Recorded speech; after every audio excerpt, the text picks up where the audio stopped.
Video ক্লিপসগুলো সেই দিনের যেদিন আমি আর আমার মা গিয়েছিলাম ওপরের ছাদে গাছ লাগাতে। তো গাছ লাগানোর পর আমরা দুজনে মিলে বসে গেছি, কারণ এত সুন্দর হাওয়া হচ্ছিল যে নিচে আসতেই ইচ্ছে করছিল না। আর এদিকে তো সূর্যাস্তও হচ্ছে, সেটা আমরা দেখছিলাম। আর তারপর আমাদের চিকু পিকুও উপরে চলে এসছে। আর পিকু তো এদিকে কালো প্লাস্টিক দেখেই চলে গেছে, কারণ ও ভেবেছে ওতে মাছ আছে। তো যাই হোক, এরপর যখন আমি না বললাম যে ওতে কোনো মাছ নেই, তখনও আমার পায়ে এসে একটা ঝাঁপ মেরে দিল। তারপর চলে গেল আমার মায়ের কাছে। আর আমাদের চিকু সোনাকে দেখলাম এদিকে আম পাতা নিয়ে খেলা করছে।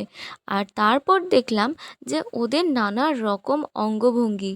আমাদের পিকু তো এদিকে মহারাজের মতো বসে আছে, আর চিকু দেখো কিভাবে উঁকি মেরে দেখলো।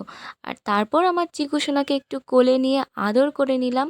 আর এত সুন্দর হাওয়া হচ্ছিল, কোকিল ডাকছিল, ওয়েদারটাই এত সুন্দর যে চিকু পিকুও ওখানে খুব আনন্দ পাচ্ছিল। আর এদিকে দেখো সূর্যাস্ত হয়ে গেছে, আর একদম সূর্য দেখা যাচ্ছে না।